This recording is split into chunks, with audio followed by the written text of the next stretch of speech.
안녕하세요. 저는 이제 막 100일 된 천사 같은 딸을 둔 아빠입니다. 제 성격이 좀 특이한데 흔히들 제게 오지라퍼라고 합니다. 오지랖 부리는 사람을 요즘 말로 오지라퍼라고 하거든요. 이 오지랖 넓은 성격 때문에 해를 입은 적도 종종 있었지만 좋은 일을 겪은 적이 훨씬 많습니다. 지금부터 오지라퍼의 인생 이야기를 들려드리도록 하겠습니다. 평범한 가정에서 이남매 중 장남으로 태어난 저는 어릴 때부터 성격이 유별났다고 했습니다. 유치원생밖에 안 된 애가 매사에 남을 그렇게 챙겼다더라고요. 어? 너 신발이 왜 그렇게 더러워? 내가 닦아줄까? 아니면 내 거랑 바꿔 신을래? 뭐야, 너 왜 울어? 누가 그랬어? 내가 혼내줄게. 어? 할머니, 안녕하세요. 어디 가세요? 제가 짐 좀 들어드릴까요? 낯도 하나도 안 가리고 모르는 사람한테도 말도 잘 거는 제가 부모님은 신기하셨대요. 하지만 그것도 잠시.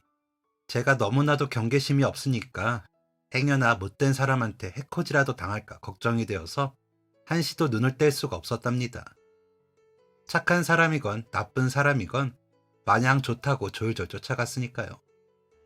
오지랖을 너무 부려서 동네 형들한테 엄청 홍군형이 나기도 했습니다. 제가 또래보다 키가 좀 컸거든요. 그래서 겁도 없이 놀이터에서 형들한테 까불다가 혼나고 엉엉 울기도 했었죠. 그런데 제가 이런 성격을 가지게 된 데에는 다 이유가 있었습니다. 바로 저희 아버지 때문이었죠. 저희 아버지가 친구들 사이에서 알아주는 오지랖퍼였거든요. 그래서 어머니가 맨날 저보고 어휴, 어떻게 부전자전이야? 하필 그걸 꼭 닮냐고 하시길래 그게 대체 무슨 말인가 했는데 초등학교 들어가서 아버지 친구들 만났다가 알게 되었습니다. 너 진짜 너희 아버지랑 똑같다. 너희 아버지 어릴 때 보는 것 같아. 너희 아버지가 어땠냐면 말이지. 아버지와 국민학교부터 같이 나온 친구분들이 아버지가 어릴 때 이야기를 해주었습니다. 저희 아버지가 어느 정도 오지랖퍼였냐면 중학생 때 반에서 친하지도 않은 친구가 안경이 부러졌길래 아버지가 왜 그러냐고 물었대요. 그런데 그 친구가 동네에서 고등학교 형들한테 돈을 빼앗기다가 그렇게 되었다고 했고 아버지가 엄청 화나서 중학생 주제에 그 고등학교에 찾아갔다고 하더라고요. 결과는 뻔했죠. 눈탱이가 밤탱이가 되어서 돌아왔는데 그 안경이 부러진 친구한테 가서 돈 못 돌려받았다고 미안하다고 했답니다. 이뿐만 아니라 친구의 집 나간 어머니를 찾겠다고 기차도 타보고 친구 동생이 입원했을 때 병간호를 해주고 친구가 결혼할 때 식장에서 슬쩍 값을 올려치길래 아버지가 화를 내서 경찰까지 온 사연까지. 아버지는 정말 어마어마한 원조 오지랖퍼였습니다. 그런 아버지 밑에서 저 같은 아들이 나오는 게 어쩌면 당연할 정도로 말이죠.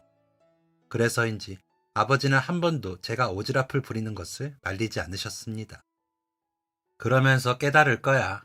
어떤 사람을 도와줘야 하고 어떤 사람이 나쁜 사람인지 다 경험하면서 배우는 거지.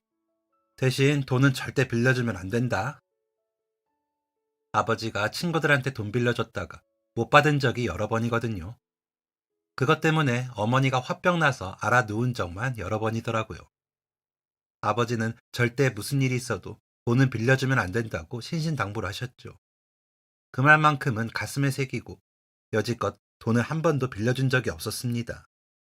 아무튼 이런 오지랖퍼 성격 때문에 피해를 본 적이 여러 번 있었습니다. 초등학교 고학년쯤 되니까 저의 이런 성격을 이용하는 애들이 생기기 시작했습니다. 한 번은 제가 반 친구가 손을 다쳐서 깁스를 했길래 미술 수행평가를 도와준 적이 있었거든요. 그런데 그걸 본 다른 고약한 놈들이 자기네들도 손이 아프다면서 수행평가를 저한테 떠넘기고 심지어는 간단한 숙제까지도 저한테 넘기는 놈들이 있었습니다. 제가 오지랖만 많은 게 아니고 연민도 많고 사람도 엄청 잘 믿습니다. 그게 거짓말인 줄도 모르고 다 해줬더랬죠. 나중에 다 해주고 보니까 그제서야 멀쩡한 손이 보이더라고요. 속은 걸 알았을 땐 이미 늦었을 때였습니다. 그래도 뭐 그런 애들은 나중에 꼭 숙제 다른 애들한테 시키다가 선생님한테 된통 들켜서 엄청 혼나더라고요. 그렇게 다 돌아오겠거니 하면서 살았던 것 같습니다. 고작 초등학생짜리가 말이죠. 그러다가 중학교로 올라갔는데 중학교 땐 애들이 머리 좀 컸다고 사람 골리는 법도 지능적입니다. 열이 너무 나서 주퇴하고 병원에 가야 하는데 병원비가 없다면서 병원비 좀 달라는 애도 있었고 급하게 화장실 가야 하는데 늦을 것 같으니까 선생님이 출석 부를 때 대신 불러달라고 해놓고 수업 시간 내내 안 들어오는 애도 있었고 집이 불우해서 급식 신청을 못해서 뭐 사 먹고 싶은데 돈 좀 주면 안 되냐는 애도 있었고 진짜 다양했죠. 꼭 그런 애들은 하나같이 학교 생활 불성실한 애들이었습니다. 그런데 저희 아버지가 누굽니까?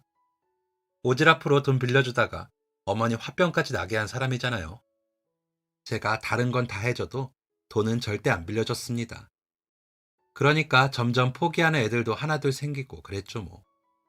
그래도 그런 나쁜 애들 몇 빼고는 대부분 애들이 저를 좋아했습니다. 제가 다른 애들이 나쁜 애들한테 해코지라도 당한다 싶으면 얼른 가서 맞고 선생님 불러오고 그랬거든요. 그러니까 저보고 암행어사라느니 뭐라니 하면서 좋아했죠. 그 덕에 반에서 반장도 몇 번 하고 그랬습니다.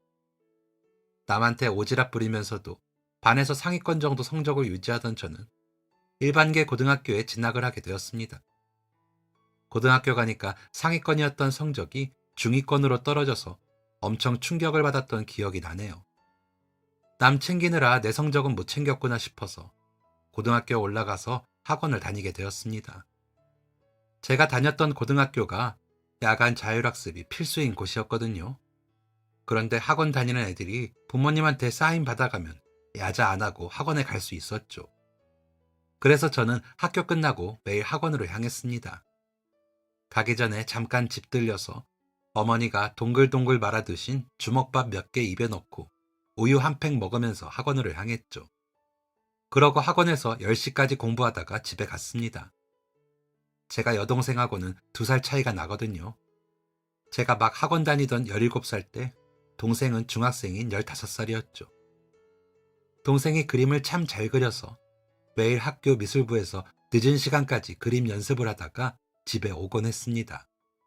그러던 어느 날 17살의 여름이었습니다. 2학기가 막 시작되었고 시험을 앞두고 있었던지라 매일같이 열심히 공부를 하던 때였죠. 10시가 조금 넘은 시간에 집에 도착했습니다. 그런데 그 시간에는 항상 어머니랑 아버지가 둘 다 계시거든요.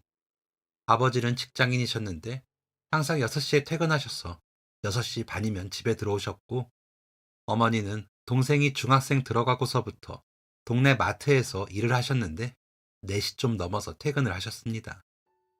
그런데 그날은 어머니도 아버지도 안 계시고 동생만 덩그러니 거실에 앉아 있었습니다.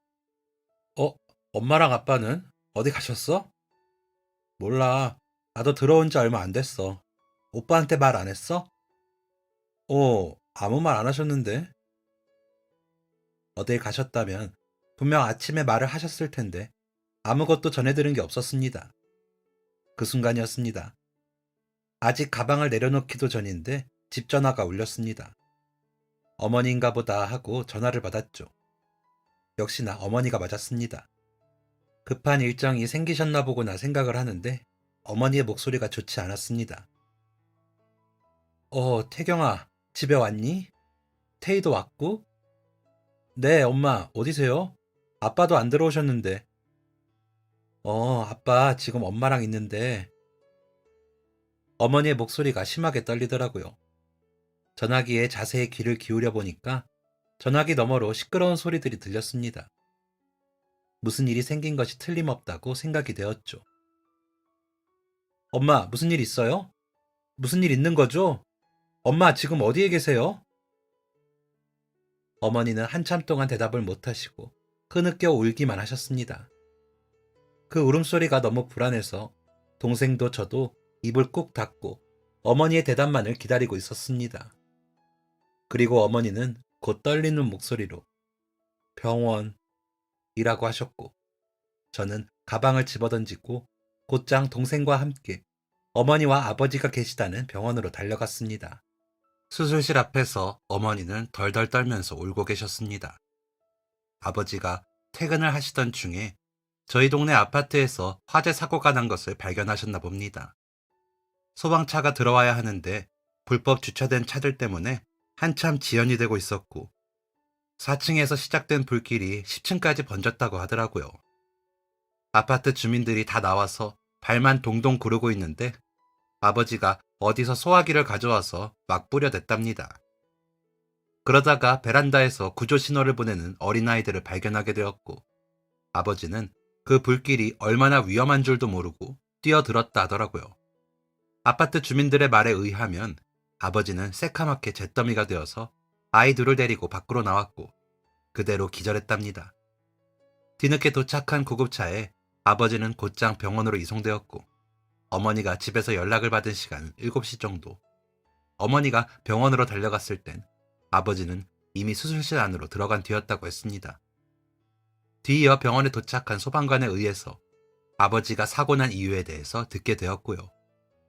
어머니의 이야기를 듣는 내내 아무 말도 나오지 않았습니다. 너무나도 갑작스러웠고 단 한 번도 생각해 본 적 없는 일이었으니까요. 아버지의 수술은 5시간이 넘도록 깜깜무소식이었습니다. 그러던 중 수술실에서 드디어 의사 선생님이 나오셨습니다.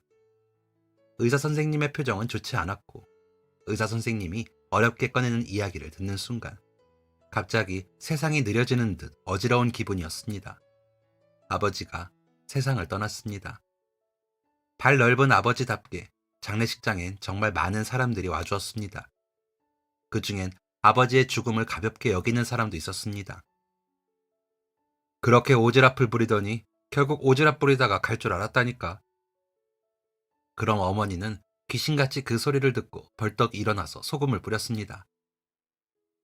남한테 10원 한 장 베풀 줄도 모르는 게 어디 감히 내 남편을 입에 올리고. 나가. 당신 같은 사람 안 오는 게 나으니 당장 나가. 그럼 구석에서 몰래 궁시렁거리던 아저씨들은 소금을 맞고 주랭랑을 쳤습니다. 그 아저씨들뿐만 아니라 몇 명이 더 이런 얘기를 했고 어머니는 그때마다 소금을 뿌려댔죠. 아버지 장례의 마지막 날 고요한 새벽에 어머니가 멍하니 아버지 사진을 보고 있길래 옆에 가서 앉았습니다. 엄마, 사실은 엄마도 아빠가 밉죠? 원망스럽죠? 이렇게 가버려서. 아니, 사실 어머니가 아버지를 원망하고 있을 줄 알았습니다. 왜냐면 제가 그랬거든요. 왜 다른 사람들 구해주다가 그렇게 되어야만 했는지. 그리고 아버지의 오지랖 성격을 썩 탐탁지 않아 하던 어머니였으니까 저와 같은 마음일 줄 알았습니다. 예상 외의 대답에 어머니를 쳐다봤습니다. 어머니는 여전히 아버지 사진을 바라보며 이렇게 말하셨습니다. 나는 네 아버지 오지랖 부리는 성격이 좋아. 내가 잔소리는 좀 했어도 그 모습이 좋아서 결혼한 거야. 하나도 원망스럽지 않아. 네 아빠답지 뭐. 네 아빠답게 그렇게 간 거야. 아마 후회하지 않을 거야. 너도 그렇게 살아, 태경아. 사람 돕고 신경 쓰고 살려주면서. 어머니는 아주 천천히 아주 진지하게 말씀하셨습니다. 저는 그런 어머니 옆에서 한참을 아버지 사진을 바라보았습니다. 사진 속 아버지는 웃고 계셨습니다. 아버지가 돌아가시고 진로에 대해 고민이 되던 저는 대학 진학을 포기하기로 했습니다. 아버지가 안 계시다면 제가 가장이 되는 게 맞겠다고 생각이 되더라고요. 저희 집이 잘 사는 것도 아니고 어머니가 고생하시는데 제가 빨리 돈을 벌어와야죠. 게다가 그림도 잘 그리고 공부도 잘하는 동생한테까지 부담을 주고 싶지 않아서 일찌감치 제가 포기하는 게 맞겠다 생각했습니다. 이 과정에서 어머니와 실랑이가 좀 있었지만 결국엔 제가 하고 싶은 대로 하게 되었죠. 고등학교를 그만둘까 생각도 했지만 그건 아닌 것 같아서 학교 생활은 열심히 하고 학교 끝나고 돈을 벌기로 했습니다. 제 사정을 알게 된 담임선생님께서 특별히 야간 자율학습을 면제시켜 주셨습니다. 학원도 그만뒀는데 말이죠. 그 덕에 저는 학교를 마치고 아르바이트를 하기 시작했습니다. 동네의 웬만한 사람들은 저희 집 사정을 알고 있었습니다. 마당발인 아버지 덕이었죠. 아버지가 베풀었던 만큼 저희 가족 생각해 주시는 덕에 정말 많은 도움을 받으면서 이겨낼 수 있었습니다. 아버지에게 도움을 받았던 분 중에서 동네에 옷가게 하는 형이 있었는데 그 형이 일자리 없으면 가게에서 일하라고 해주어서 하교 후에는 옷가게에서 일을 할 수 있었습니다. 그 가게가 시내에서 유일한 남자 옷가게였고 가게도 좀 컸던지라 손님이 많았는데 그렇게 힘들진 않더라고요. 옷 온 거 정리해놓고 계산하고 또 정리, 계산 반복하는 일이었습니다. 밤 10시까지 총 5시간을 일하고 집에 들어가면 비슷한 시간에 어머니가 귀가를 하셨습니다. 어머니는 마트에서 근무하는 시간을 더 늘리셨습니다. 거의 하루 종일 서 있었을 어머니를 생각하면 마음이 너무 아파서 동생이랑 어머니 다리 주물러 드린 게 여러 번입니다. 동생은 저와 어머니가 열심히 일하는 모습을 보고 자극이 되었는지 더욱 열심히 공부를 하기 시작했습니다. 그림 실력도 날로 일치월장이었고 진짜 기특하더군요. 그렇게 옷가게에서 일하면서 돈을 벌다가 19살 때는 그 옷가게 형의 지인 회사에 취직을 하게 되었습니다. 형의 지인분도 옷 장사를 하는데 온라인 쇼핑몰을 하고 있다고 하더라고요. 월급을 많이 준다길래 호기롭게 창고 혼자 맡아서 하기로 했고 하교 후와 주말까지 나가서 열심히 일을 했습니다. 정말 월급은 많이 받았지만 진짜 매일 밤마다 끙끙 앓으면서 잠들었더랬죠. 19살이었으니까 할 수 있었던 것 같습니다. 고등학교를 졸업한 저는 그 회사의 정식 직원이 되어서 일하게 되었습니다. 거기서 진짜 많이 배웠습니다. 컴퓨터도 잘 할 줄 몰랐는데 일하면서 포토샵 좀 배우게 되고 타자도 엄청 빨라졌었죠. 더 일하고 싶었는데 1년쯤 일했을 때 사장님이 다른 지역으로 회사를 옮기게 되었습니다. 그때 사장님의 아이가 태어났는데 주택으로 이사가면서 회사도 옮기게 된 거였죠. 사장님이 같이 가자고 해서 잠시 고민이 되었지만 따라가지 않기로 했습니다. 의류 관련해서 다른 쪽 일을 해보고 싶기도 했거든요. 그래서 회사 그만두고는 동대문 시장에서 일을 하게 되었습니다. 동대문 시장은 소매업이 아닌 도매업입니다. 거기서 남자 의류 판매직을 했었는데 거기가 야간에 문을 여는 곳이거든요. 밤 11시부터 아침 7시까지 일을 해서 밤낮이 완전 바뀐 상태로 살아야 했죠.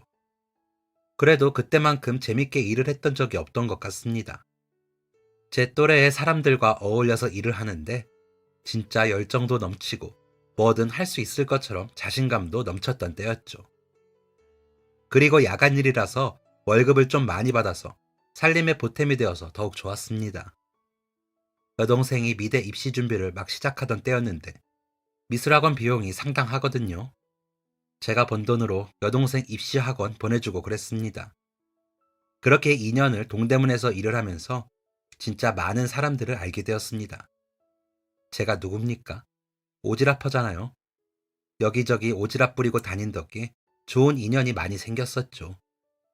2년 일하고 군대 다녀와서 그렇게 좋은 인연이 된 한 거래처 사장님에게 연락이 왔고 좋은 기회로 의류 회사에 취직을 해서 일을 할 수 있었습니다. 경력이 많지도 않은데 좋은 자리를 맡겨주셨고 최선을 다해서 임하기로 했습니다. 한 달 정도는 집에서 왔다 갔다 했는데 집하고 회사하고 거리가 좀 있어서 힘이 들더라고요. 이참에 독립을 하면 어떨까 싶어서 회사 근처에 집을 구해서 살게 되었습니다. 그렇게 한 6개월쯤 회사를 다녔나? 어느 날 동생한테 연락이 왔습니다. 제가 어머니하고는 거의 매일 통화를 하거든요. 식사는 하셨는지, 날이 추운데 보일러는 틀고 계시는지, 별일은 없는지 등등. 만나는 건 한 달에 2번 정도라서 전화라도 많이 드렸던 겁니다. 그런데 동생하고는 연락을 잘 안 했거든요. 어느 남매가 다 그렇지 않나요? 동생이 한창 대학생활로 바쁘기도 했고 딱히 할 말도 없고 해서 연락을 잘 하진 않았죠. 그리고 어차피 여동생하고 어머니하고 같이 살고 있으니까 어머니께 종종 소식을 듣기도 했고요. 그래서 동생의 연락이 더 뜬금없었습니다. 왜? 오빠, 일해? 일하고 있지. 왜? 무슨 일 있어? 너 용돈 떨어졌냐? 아니, 그게 아니라, 왜 뜸을 들여? 뭔데? 아니, 엄마가 오빠한테 말하지 말라고 했는데, 아무래도 말해야 될 것 같아서. 뭘?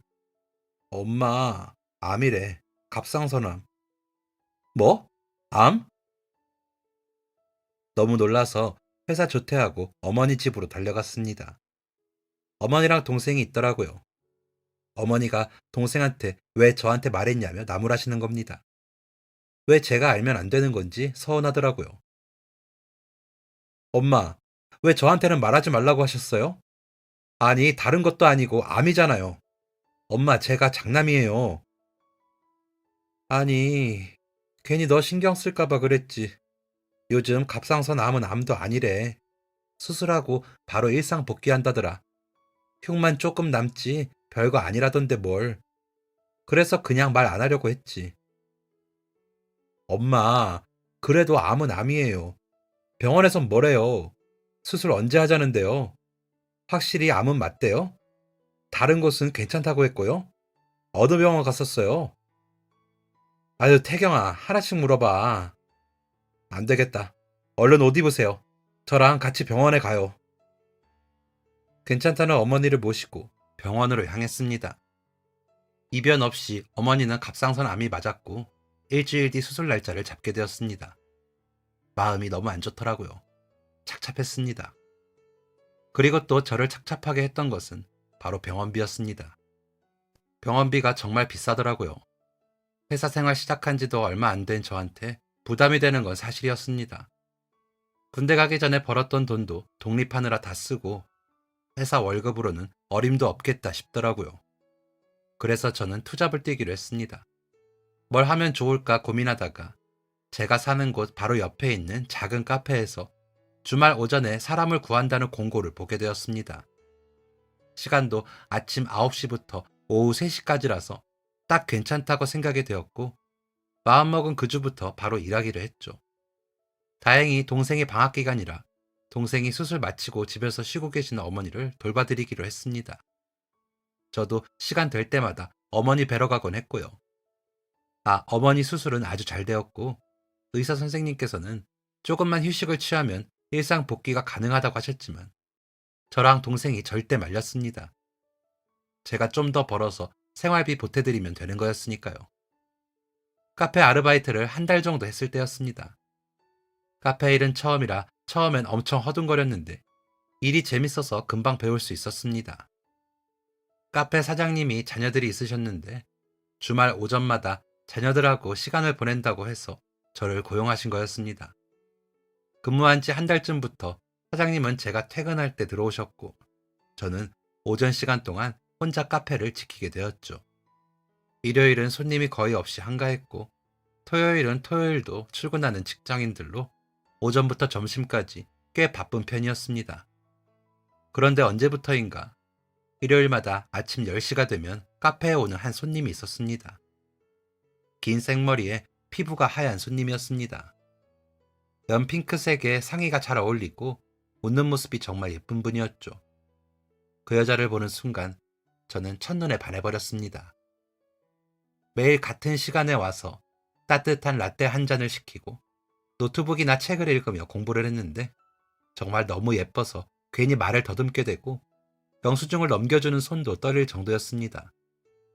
여자는 그렇게 2시간가량을 공부하고는 카페를 나갔습니다. 매주 일요일마다 말이죠. 말을 한번 걸어보고 싶었지만 도저히 용기가 안 나더라고요. 사실 제가 연애 한번 해본 적이 없는 쑥맥이었거든요. 여자의 마음도 잘 모르겠고 막 자신감 있게 다가가고 그런 걸 진짜 못합니다. 이상하죠. 다른 사람들한테는 그렇게 오지랖 부리고 하면서 좋아하는 여자한테는 말도 못 걸어서 매번 짝사랑으로 끝나기만 했습니다. 그렇게 여름이 끝나고 짧은 가을이 지나가고 겨울이 되었습니다. 4개월이라는 시간 동안 여자는 매주 일요일마다 카페를 찾아왔고 저는 그 긴 시간 동안 말 한마디 못 걸고 벌벌 떨기만 했더랬죠. 딱 한 번 용기를 내본 적이 있었습니다. 앞에 있는 여자가 아니라 돌멩이라고 생각하고 영수증을 건네주면서 용기 내서 한마디를 했었죠.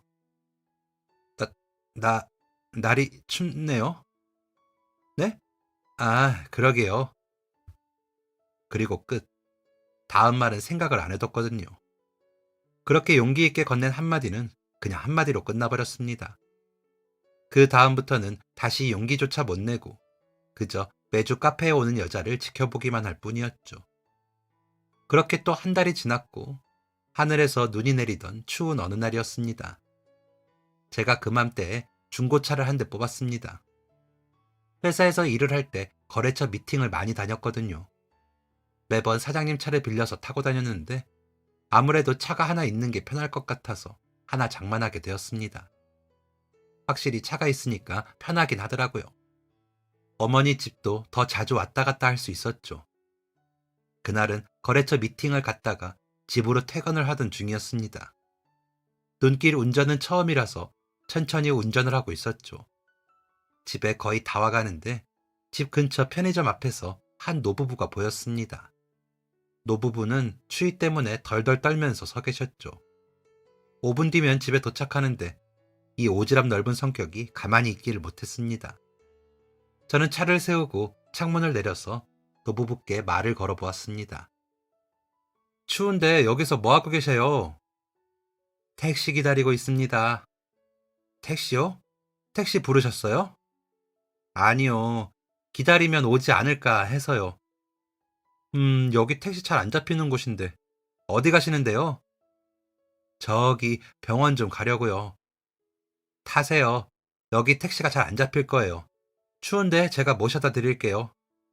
아이고, 아닙니다. 마다하는 노부부를 모시고 차에 올라탔습니다. 모실 때 할아버지와 손이 살짝 닿았는데 손이 정말 얼음장이시더라고요. 얼마나 거기 계셨던 건지 코도 엄청 빨갛고 차 안에 찬기가 가득했습니다. 얼른 뒷좌석의 히터를 빵빵하게 틀어드렸죠. 정말 감사합니다. 택시가 하도 안 잡혀서 집에 들어가야 하나 어쩌나 하고 있었는데 우리 집사람 혈압약이 뚝 떨어져서 병원에 꼭 약 타러 가야 했었거든요. 덕분에 약 타러 갈 수 있겠네요. 에휴, 별 말씀을요. 어차피 저도 가는 길이었는걸요. 별로 멀지도 않네요, 뭐. 눈길이라 천천히 좀 가겠습니다. 네네, 그럼요. 안전하게 운전해야지요. 감사합니다. 병원까지 가는 길은 20분 정도가 걸렸습니다. 20분 동안 할머니와 할아버지는 맞잡은 두 손을 한시도 놓지 않으셨죠. 그 모습이 너무 보기 좋아서 웃음이 나왔습니다. 어색한 공기가 싫어서 괜히 할아버지와 할머니께 말을 걸어보기도 했죠. 이 근처에 사시는 거예요? 예, 손주하고 살고 있어요. 그렇구나. 저도 이 근처에 살아요. 좋은 사람이 우리 동네에 사니 좋네요. 할아버지의 그 말씀이 어찌나 따뜻하던지 근래에 들었던 말들 중 가장 용기가 나는 말이었습니다. 괜히 마음이 찡해지기도 했으니까요. 짧았던 20분이라는 시간이 흐르고 병원 앞에 도착을 했습니다. 눈이 오는데도 병원에는 어찌나 사람과 차가 많았는지 주차장 자리도 꽉 차서 안에 들어가지 못하고 결국 차를 잠시 정차할 수밖에 없었죠. 차가 많아서 할머니, 할아버지 문도 못 열어드렸습니다. 감사해요, 젊은이. 덕분에 편하게 왔어요. 우리 또 봐요. 네, 조심히 들어가세요, 어르신. 할머니와 할아버지가 가시고 저도 출발을 하려는데 백미러로 보이는 뒷좌석에 뭔가 초록색이 보였습니다. 뒤를 돌아서 확인해 보니까 10,000원짜리 한 장이 놓여져 있더라고요. 할아버지가 떨어뜨리신 것 같아서 얼른 차에서 내려서 돈을 들고 달려갔죠. 어르신, 이거 놓고 내리셨어요. 감사의 표시라고 생각하고 받아주세요. 택시 타도 이 정도는 나옵디다. 고마워요. 네?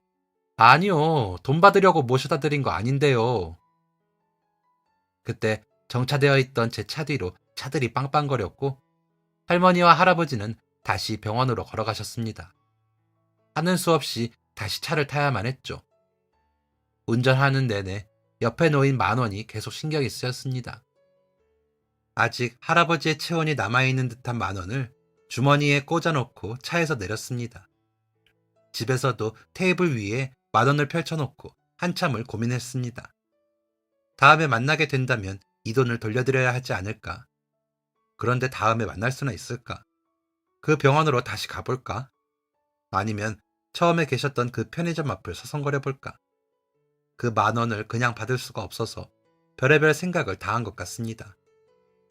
다음 날까지 고민을 계속하던 저는 결국 그 돈을 좋은 일에 쓰기로 했습니다. 기부를 하려고 한 거죠. 겨울 되면 역 근처에 딸랑딸랑 종을 흔드는 빨간 냄비가 있잖아요. 거기에 돈을 넣어야겠다 했습니다. 그래서 일부러 그날 차도 안 끌고 나갔는데 그날따라 빨간 냄비가 안 보이더라고요. 지하철역 근처에 노숙자분도 안 보였고요. 어쩌지 하면서 주위를 두리번거리다가 갑자기 동사무소가 생각이 났습니다.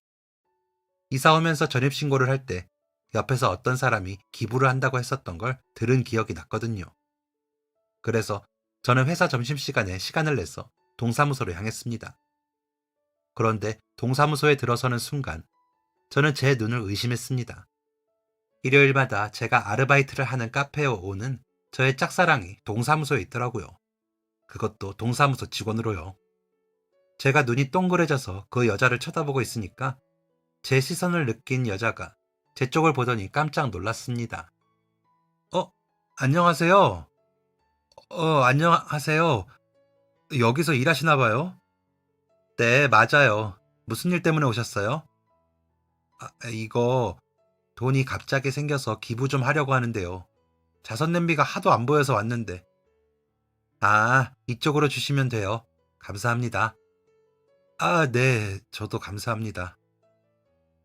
연애 하나도 안 해본 거 광고하고 다니는 것도 아니고 또 더듬더듬 거리다가 돌아가게 생겼죠. 그때 이대로 가면 진짜 안 되겠다는 생각이 들었습니다. 마침 동사무소도 점심시간인지 사람이 거의 없이 휑했고 기회는 이때다 싶었죠. 저 이번 주 일요일에도 카페 오세요? 아마 그러지 않을까요? 왜요? 아니, 그럼 라떼 준비해둘게요.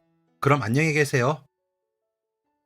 진짜 엉뚱한 말 했다고 생각하고 눈 질끈 감고 뒤돌아서 동사무소 나오는데 뒤에서 여자의 웃음소리가 들렸습니다. 그렇게 엉뚱하진 않았나 생각했죠. 그리고 대망의 일요일이 되었습니다. 그 여자가 오는 시간에 맞춰서 라떼를 타고 기다리고 있었죠. 그날만큼 정성스럽고 오래 라떼를 탄 적은 처음이었습니다. 1분 1초가 흐를수록 혹시 안 오면 어쩌나 얼마나 진땀을 뺐는지 모릅니다. 시간이 되자 카페 문이 열렸고 얼른 고개를 돌려 확인해 보니까 정말 그녀가 나타난 거였습니다. 그게 시작이었습니다. 그녀와 가까워지게 된 게 말이죠. 그 여자는 정말 세상을 열심히 사는 여자였습니다. 어릴 적에 부모님을 여의고 조부모님 손에서 자라면서 고등학생 때부터 아르바이트를 했다고 하더라고요. 졸업하고 바로 회사에 취직을 했는데 회사 다니면서 공무원 시험 공부를 했답니다. 남들은 아무것도 안 하고 공부만 하는데 회사 다니면서 진짜 대단하지 않나요? 시험 앞두고 막바지에는 회사 그만두고 집에서 나가지도 않고 공부만 했고 그렇게 공무원 시험에 합격을 하게 되었다더라고요. 그만큼이나 공부를 했는데도 질리지가 않는지 계속해서 공부를 하고 있다고 하더라고요. 일요일마다 카페에서 공부를 하는 것도 자격증 공부를 하는 거라고 했습니다. 나중에 어떻게 될지 모르니까 잘하는 공부 좀 더 해서 자격증 취득할 거라는 야무진 성격의 여자였죠. 알면 알수록 좋은 사람이었고 그럴수록 제 마음은 커져만 갔습니다. 제가 평일엔 회사, 주말엔 카페 아르바이트를 하고 있었잖아요. 그런 제가 어떻게 시간을 내서 데이트를 했냐면요. 주말에 카페 아르바이트 끝나고 만나서 데이트를 했습니다. 종종 그녀가 카페 앞에 와서 기다려줬죠. 가끔은 카페 안에서 공부를 하며 기다려주기도 했고요. 여자는 그 동네 토박이라고 했습니다. 모르는 길도 모르는 맛집도 없다고 했죠. 동네에 숨어있는 맛집들을 찾아다니면서 저희는 즐거운 시간을 보냈습니다. 연애 초보인 쑥맥인 제가 용기 내어 고백했던 그날은 아직도 잊을 수가 없습니다. 정말 엉성하고 뭔가 모자라고 부족한 고백이었거든요. 첫 고백이라고 나름 꽃다발까지 준비했었습니다. 그리고 그때 대학로에서 했던 연극 중에서 프로포즈 도와주는 연극 같은 게 있었어요. 꽃다발을 배우분들께 전달드리고 공연이 끝난 뒤 깜짝으로 프로포즈를 할 생각이었죠. 다시 생각해도 그때만 떠올리면 진짜 아찔합니다. 하필 그날 아침에 제가 유통기한이 하루 지난 우유를 마셨는데 그게 잘못되었던 건지 연극 보는 내내 배가 싸하게 아파오더라고요. 결국 연극이 끝나기 10분 전에 화장실로 달려가야 했고 프로포즈는 완전히 망해버리고 말았습니다. 배우분에게 돌려받은 꽃다발을 다시 퀵을 불러서 다음 코스인 레스토랑으로 보냈고 거기서 다시 한번 제대로 고백할 계획을 짰습니다. 그런데 열심히 찾아보고 간 레스토랑이었는데 글쎄 예약이 안 되어 있다고 하더라고요. 결국 근처에 있던 닭갈비집에 가게 되었고 퀵 아저씨가 닭갈비집으로 꽃다발을 가지고 오셨습니다. 그때 닭갈비집에서 식사하던 사람들이 죄다 저희를 쳐다봤고 아저씨 아줌마들께서 박수를 엄청 쳐주시는데 정말 민망해서 혼났네요. 이런 엉성한 고백에도 그녀는 깔깔 웃으면서 제 고백을 받아주었습니다. 이런 고백은 듣도 보도 못했다면서 말이죠. 아무튼 그렇게 저희는 연인이 되었고 좋은 만남을 이어갔습니다. 그쯤에 할부로 내고 있던 어머니 병원비를 모두 해결하게 되었습니다. 그래서 카페 아르바이트를 그만둘까 고민을 하다가 그냥 계속 하기로 했습니다. 여자친구와 데이트를 짧게 해야 한다는 단점은 있었지만 여자친구도 주말에 공부하고 조부모님 모시느라 할 일이 많았거든요. 저도 그 시간에 놀지 말고 조금이라도 더 벌자 싶어서 그냥 계속하기로 했습니다. 그리고 이제 몸에 많이 익기도 했고요. 그렇게 여자친구와 만난 지 1년쯤 되었을 때였습니다. 제가 오랜만에 평일에 일을 쉬게 되어서 여자친구를 깜짝 놀래주려고 말 안 하고 여자친구가 일하는 동사무소에 간 적이 있었습니다. 회사랑 동사무소가 가까워서 이미 동사무소 직원분들과는 인사를 나눈 사이였죠. 여자친구가 일하는 곳이 안쪽에 있어서 앞에 의자에 앉아서 기다리기로 했습니다. 그런데 그런 의외의 순간에 제가 여자친구와 결혼해야겠다는 생각을 하게 될 줄은 몰랐습니다. 여자친구가 안에서 한 할아버지와 대화를 하는데 할아버지가 귀가 잘 안 들리셔서 그런지 계속 같은 질문을 하시더라고요. 그러면서 귀가 잘 안 들리시니까 동사무소가 다 울릴 정도의 엄청 큰 목소리로 쩌렁쩌렁 소리를 지르며 약간 호통을 치기도 하셨습니다. 안 들리셔서 답답한 마음은 알겠지만 다른 직원들도 다 그쪽에 시선을 두고 눈치를 보고 있는 상황이었죠. 여자친구도 기분이 상했을 법한데 여자친구는 끝까지 미소를 잃지 않았습니다. 계속해서 할아버지에게 친절하게 얘기를 해주었고 그림과 글을 써가면서 자세하게 설명을 해주었죠.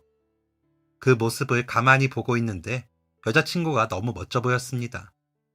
그리고 갑자기 여자친구랑 얼른 결혼해야겠다는 생각이 들었죠.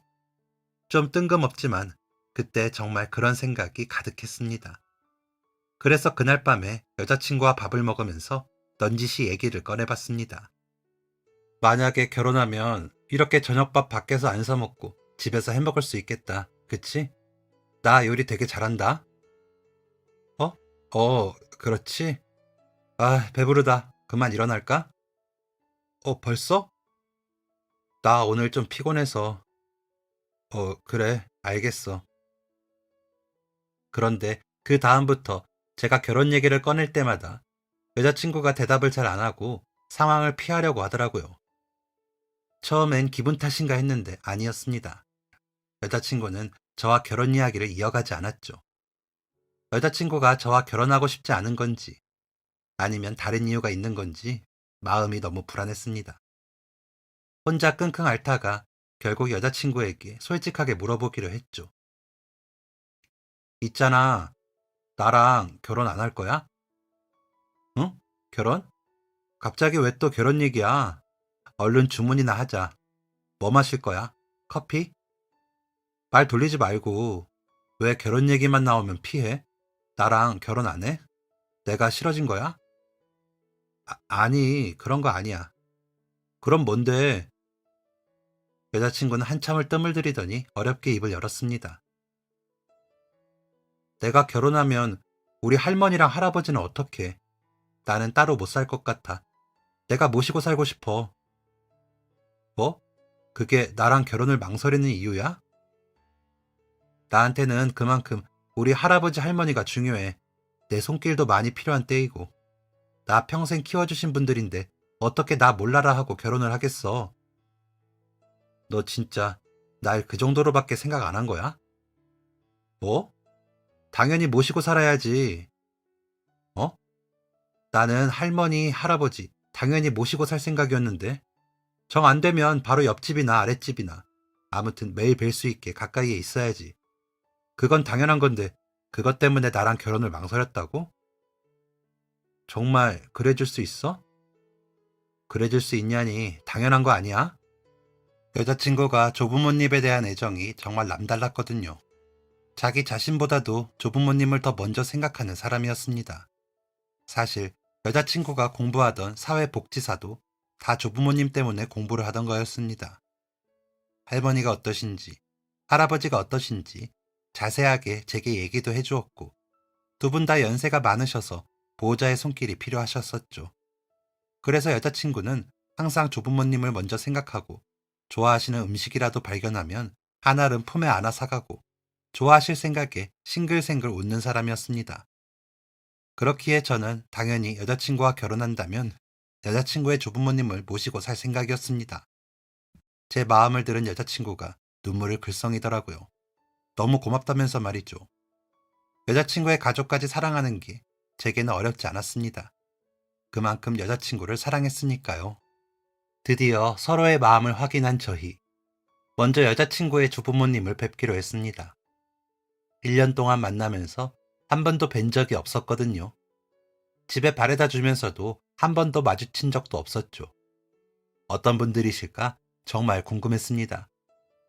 두 분이 좋아하실 만한 한정식 식당을 예약하고 제가 댁으로 모시러 가기로 했습니다. 아무래도 오는 길이 불편하실 것 같아서 말이죠. 떨리는 마음으로 여자친구의 집 앞에 차를 세웠고 차에서 내리는 순간 저는 깜짝 놀랐습니다. 여자친구의 손을 잡은 할머니와 할아버지의 얼굴이 너무나도 낯이 익었거든요. 어디서 봤더라? 한 5초 생각했습니다. 그리고 알게 되었죠. 제가 편의점 앞에서 어르신들을 태워서 병원에 모셔다 드렸었잖아요. 그리고 그때 할아버지가 제 차에 놓고 간 10,000원 때문에 여자친구가 일하는 동사무소에 가게 된 거였고요. 바로 그 할아버지와 할머니가 여자친구의 손을 잡고 계신 겁니다. 너무 놀라서 입이 떡 벌어졌습니다. 아니, 할머니랑 할아버지가 왜 여기 계세요? 네, 어쩐지 차 색깔이 특이한 게 낯이 익다 했더니 그때 그 젊은이였구만.